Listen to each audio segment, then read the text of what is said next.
saya menulis mengenai mengembangkan karakteristik kepemimpinan dalam dunia bisnis. Ya, berdasarkan pengalaman-pengalaman yang saya miliki, ya, kepemimpinan itu merupakan hal yang sangat penting, ya, kalau kita ingin meniti karir mencapai tingkatan yang lebih tinggi, ya. Pada prinsipnya semua kita adalah pemimpin, ya. Namun levelnya mungkin agak berbeda antara satu dengan lainnya, gitu ya. Jadi seorang pemimpin itu yang membedakan adalah karakteristiknya salah satunya. Ya, dari situlah masing-masing leader akan dikenal seperti apa gaya kepemimpinannya, bagaimana dia memperlakukan orang, bagaimana dia melayani, bagaimana dia mempengaruhi dan seterusnya. Ya. Kenapa karakteristik pemimpin itu penting? Ya, karena dari karakteristik itulah orang akan berkesan menilai bagaimana seorang pemimpin, ya, sehingga pemimpin bisa mempengaruhi timnya untuk bisa menggerakkan, bisa lebih produktif, ya, bisa lebih berinisiatif dan bertanggung jawab dan seterusnya. Sehingga secara paralel bisa mendukung organisasi di mana sang leader mempunyai peranan penting di situ. Nah, beberapa karakteristik yang penting menurut yang saya tuliskan dalam buku tersebut, ya, setidaknya ada 10 item, ya. Namun karena waktu yang cukup singkat, ya, saya ambil beberapa poin yang sekiranya nanti bisa menjadi satu acuan atau diskusi lebih lanjut di session pada siang hari ini. Ya, salah satu hal yang penting sebagai seorang leader adalah harus mempunyai integritas. Artinya antara pemikiran, perkataan dan perbuatan itu selaras, ya, apa yang dikatakan dilakukan dengan benar, dengan baik, sehingga mereka menumbuhkan, ya, pada timnya rasa percaya diri atau trust, ya. Itulah hal yang sangat penting dalam kepemimpinan yang harus dimiliki oleh seorang leader untuk bisa menggerakkan organisasi, ya. Kalau kita kaitkan dengan tema saya adalah kepemimpinan di dalam dunia bisnis, ya. Karena dunia bisnis itu sangat dinamis, berkembang sesuai dengan perkembangan. Oleh karena itu harus memiliki integritas yang kuat, ya, sehingga siapapun yang berbisnis dengan kita akan tumbuh rasa percaya diri, tumbuh kepercayaan, sehingga bisnis yang kita kelola itu menjadi satu trust yang kuat dari partner kita.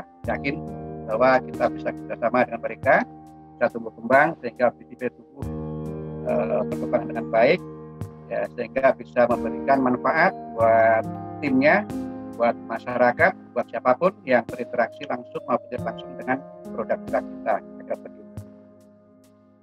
Yang kedua adalah fleksibilitas, ya. Itu juga cukup penting karena di samping punya pendirian yang kuat, namun juga fleksibel.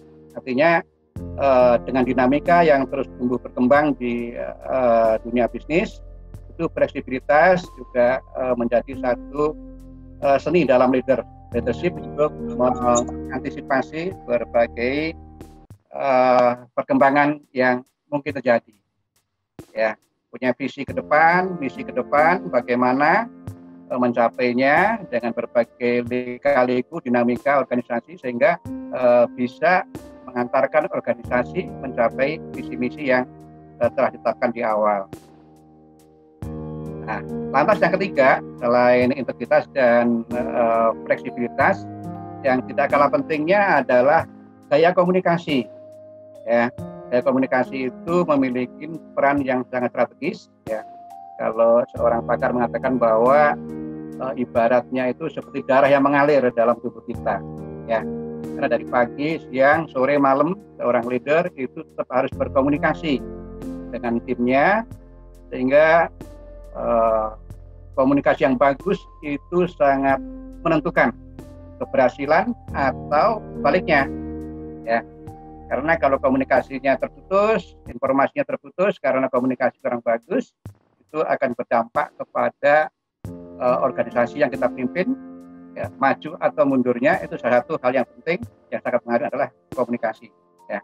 Karena itu komunikasi dengan gaya misalkan berpikir terbuka, ya, itu juga merupakan komunikasi yang sangat penting, bisa menerima pemikiran-pemikiran, masukan-masukan dari semua tim yang ada di dalam satu organisasi, sehingga dinamika perkembangan dari waktu ke waktu itu bisa kita ikutin dengan pola berpikir terbuka, masukan-masukan yang konstruktif, masukan-masukan yang produktif dari manapun, dari partner, dari atasan, dari bawahan, dari mitra kerja, yang informasi berkualitas akan menjadi salah satu pertimbangan-pertimbangan atau bahan-bahan pengambilan keputusan untuk mendapatkan keputusan yang terbaik yang berkualitas, ya. Seorang leader bisa memutuskan sesuatu yang berkualitas, yang baik, insya Allah keputusannya juga akan menghasilkan keputusan-keputusan yang strategis, yang bisa menjadi keputusan yang bermanfaat, terbaik buat organisasi dan stakeholder yang ada di dalamnya. Ya, itu beberapa item yang saya anggap penting, maka saya tuliskan dalam bab tersendiri untuk memperkaya khasanah tentang strategi membangun SDM dan pemimpin unggul. Ya. Lantas karakter lain yang juga merupakan hal yang sangat penting adalah percaya diri. Ya, percaya diri itu harus dibangun dari fondasi yang kuat, ya, sehingga akan menjadi satu hal yang sangat penting, ya, untuk menjadi seorang leader. Ya, kalau seorang leader percaya diri, sehingga orang-orang yang ada di sekitar kita itu akan tumbuh juga tingkat keyakinannya kepada kita atau sebagai leader, sehingga mereka bisa, ya, sebagai partner atau follower kita atau mitra kerja kita yang satu visi, satu misi, sehingga akan lebih mudah kita untuk mengarahkan mereka sebagai teamwork yang bagus untuk mencapai visi misi organisasi. Itu hal yang sangat penting dalam bagaimana kita mengelola satu organisasi, dukungan yang kuat dari teamwork, supaya kita bisa mencapai persaingan yang belakangan ini semakin ketat, ya, untuk dunia bisnis. Karena itu merupakan hal yang sangat penting. Lantas berikutnya, poin yang juga kalah pentingnya adalah antusias, ya. Antusias artinya kita mempunyai satu keinginan yang kuat, ya, untuk apapun itu, misalkan kemauan yang kuat untuk belajar, kemauan kuat untuk bekerja, kemauan kuat untuk hal-hal yang positif, ya, yang bermanfaat buat diri kita, orang-orang sekitar kita, ya, sehingga dengan antusias yang kuat akan mempengaruhi orang-orang sekitar kita juga hal serupa, ya. Kalau kita memiliki satu antusias yang kuat, itu merupakan satu fundamental yang sangat bagus untuk pertumbuhan dan perkembangan organisasi dimanapun kita memimpin sebagai leader. Tuh. Yang selanjutnya adalah menginspirasi, ya. Jadi seorang leader adalah seorang pemimpin yang mau tidak mau akan menjadi panutan dari siapapun orang yang berinteraksi dengan sang leader. Oleh karena itu harus memberikan inspirasi kepada timnya, kepada siapapun, mereka bisa memberikan apresiasi, ya, bisa memberikan tauladan agar seorang leader ini berani mengambil keputusan strategis untuk, ya, 2 atau 3 langkah ke depan, ya, dibandingkan dengan timnya. Ya, karena salah satu keberhasilan seorang leader adalah bagaimana mereka berpikir 2-3 langkah ke depan dibandingkan dengan timnya. Dan karena itu dengan hal-hal yang seperti itu diharapkan para followernya itu bisa mengikuti, bisa melihat dengan menyaksikan secara langsung bahwa seorang leader itu memang bisa memberikan inspirasi positif ya untuk aktivitas maupun kesuksesan organisasi yang dipimpin. Lantas apalagi kira-kira yang strategis ya untuk menjadi seorang leader, yaitu kita sebagai leader perlu benar-benar memahami orang-orang yang ada di sekitar kita, orang-orang yang menjadi tim kita, apa kekuatan mereka, apa kelemahan mereka, itu perlu kita identifikasi ya, terus mengembangkan apa kekuatan mereka itu menjadi kekuatan organisasi. Ya, setiap manusia, setiap tim, setiap orang, setiap SDM itu akan memiliki kekuatan dan kelemahan. Oleh karena itu, dengan kita mengidentifikasi secara detail, kita harapkan kita punya peta yang bagus untuk mengembangkan si A punya kekuatan ini, si B punya kekuatan ini, si C punya kekuatan ini, sehingga kalau kita memahami benar-benar kekuatan masing-masing individu yang ada di sekitar tim kita, itulah menjadi kekuatan kita untuk bersama-sama ya. Kalau tantangannya berat, kalau kita punya tim yang kuat, masing-masing punya kekuatan, kita kumpulkan, itu menjadi hal yang luar biasa untuk menghadapi tantangan depan.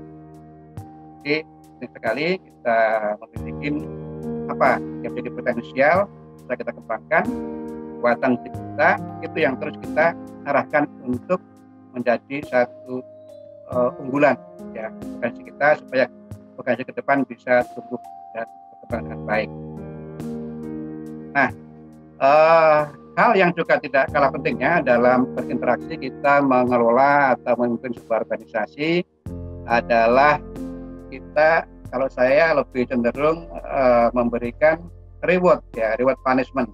Namun sebisa mungkin reward lah yang kita prioritaskan agar orang-orang lebih termotivasi untuk memberikan yang terbaik kepada organisasi. Ya, punishment sebisa mungkin itu menjadi hal yang sangat terakhir yang bisa kita lakukan. Ya, kita memberikan apresiasi kepada tim kita yang memang sudah memberikan kontribusi terbaik, ya kontribusi yang bermanfaat buat pengembangan organisasi. Ya, apresiasi itu ya nggak harus kita berikan dalam bentuk materi yang besar gitu ya. Dan juga misalkan kita berikan apresiasi dari pengalaman yang pernah kami lakukan. Misalkan dulu saya punya program yang namanya program karyawan berprestasi. Jadi tiap tahun kita pilih beberapa karyawan berprestasi 1, 2, 3. Nah, tidak terlalu besar sebenarnya apresiasi kita berikan. Suatu ketika kita beri surprise karyawan berprestasi tersebut dari cabang gitu ya, kita undanglah ke Jakarta. Kita undang ke Jakarta, diminta membawa anak dan istrinya. Nah, sampai Jakarta kita ketemukan dengan pimpinan tertinggi kita. Nah, dari situ kami interview bagaimana Bapak bisa berprestasi ketika bekerja selama sekian tahun sehingga bisa menginspirasi sekian ratus karyawan. Nah, mereka banyak cerita di ruangan direksi mengenai pengalaman-pengalaman dia. Setelah kita simpulkan, memang hal-hal kecil tapi luar biasa dampaknya terhadap prestasi dia dan orang-orang sekitar dia. Nah, dari situ kita banyak masukan, banyak hal-hal yang tadinya kita nggak tahu. Setelah mereka bercerita, ternyata banyak hal-hal yang memang harus kita apresiasi. Ya, walaupun mereka tidak merasa sebenarnya sebagai orang yang berprestasi. Justru itulah sebenarnya dia yang memang katakan berprestasi, ya, karena mereka tidak merasa menjadi satu beban ya melakukan itu semuanya, tapi dilakukan dengan penuh kesadaran dan ikhlasan, dengan sungguh-sungguh, sehingga mereka memberikan kontribusi yang positif dan produktif, sehingga mereka dari teman-temannya itu juga mendapat apresiasi atau sebagai layak mendapatkan apresiasi. Itu hal-hal yang tidak luar biasa sebenarnya. Setelah itu kita ajak makan siang bareng gitu ya dengan direksi. Terus besoknya hari Sabtu Minggu ya sebagai apresiasi kita ajaklah jalan-jalan lah ke tempat wisata di Jakarta dengan keluarganya. Mereka sangat antusias, mereka sangat apresiasi atas pemberian apresiasi yang sebenarnya tidak membutuhkan biaya yang sangat tinggi. Namun mereka setelah pulang dari Jakarta, mereka akan membawa berita besar kepada orang-orang sekitar mereka di lapangan. Kira-kira seperti itu. Dari segi materi mungkin tidak terlalu besar, dan itu menurut saya juga bisa kita lakukan dalam bentuk yang lain gitu. Namun salah satu contoh yang bisa diaplikasikan bahwa orang yang mendapatkan apresiasi, dia akan melakukan sesuatu yang lebih baik lagi. Ya. Atau misalkan seorang karyawan yang bagus, ya, diberikan apresiasi, misalkan kalau dia dikirim untuk pelatihan atau untuk melakukan pendidikan yang lebih tinggi dan sebagainya, itu adalah upaya positif untuk bisa menjadikan karyawan lebih bangga, ya, lebih mendapatkan perhatian, dan itu akan cenderung membawa karyawan untuk berprestasi lebih baik lagi. Ya, itu beberapa hal yang menjadi perhatian saya terkait dengan masalah kepemimpinan yang diharapkan dengan kepemimpinan yang kuat, ya, akan menjadikan perusahaan lebih kuat, lebih cepat tumbuh dan berkembang, ya, dan akan membawa manfaat buat teamwork dan orang-orang atau siapapun yang berinteraksi bersama, bersinergi, berkolaborasi kerjasama dengan perusahaan atau organisasi di mana kita berada. Ya, saya rasa itu Pak Dr. Antaywan Bowo. Terima kasih ya waktunya.